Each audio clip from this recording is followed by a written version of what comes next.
का तर ह्या म्हणजे कैऱ्या सावलीला सुकावल्यात. काळी मिरी घेतली मी पण त्यात भाजून घेते, लवंगी आणि एवढी ही एक वाटी भरून मेथी घेतली.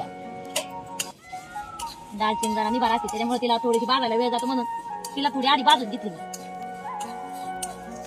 मेथी पण गार व्हायला टाइम लागेल. वैष्णवी महेश्वरी तुझाच अंश राहू दे सदैव माझ्या अंतरी. आई अंबे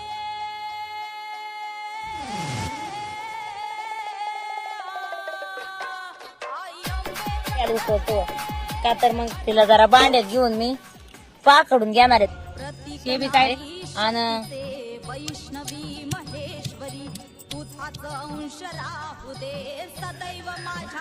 लय गार व्हायच्या आताच हिंग टाकला असं मग आधी टाकून घेणार आहे. जवळजवळ अर्धा किलो मिठाचा अंदाज घेतला एवढ्या वाटी भरून एक हळद आहे.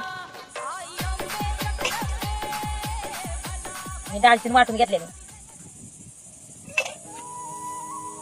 आणि हे मेथी दाणं लवंग मिरी हे वाटून घेतलेलं आणि हे मसाला लोणच्याचा.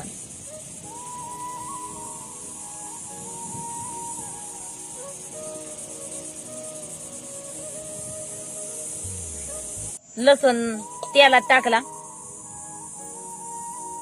आणि अर्धा ह्याच्यात टाकणाऱ्या अशा पाकळ्या. अगदी या धनगरी पद्धतीचं लोणचं वाड्यावरचं मस्त बाकी अगदी. हा आपल्या दिवसभर मी उन्हात वाळवून घेतलंय त्याला. पाण्यात पण गेला 1-2 तास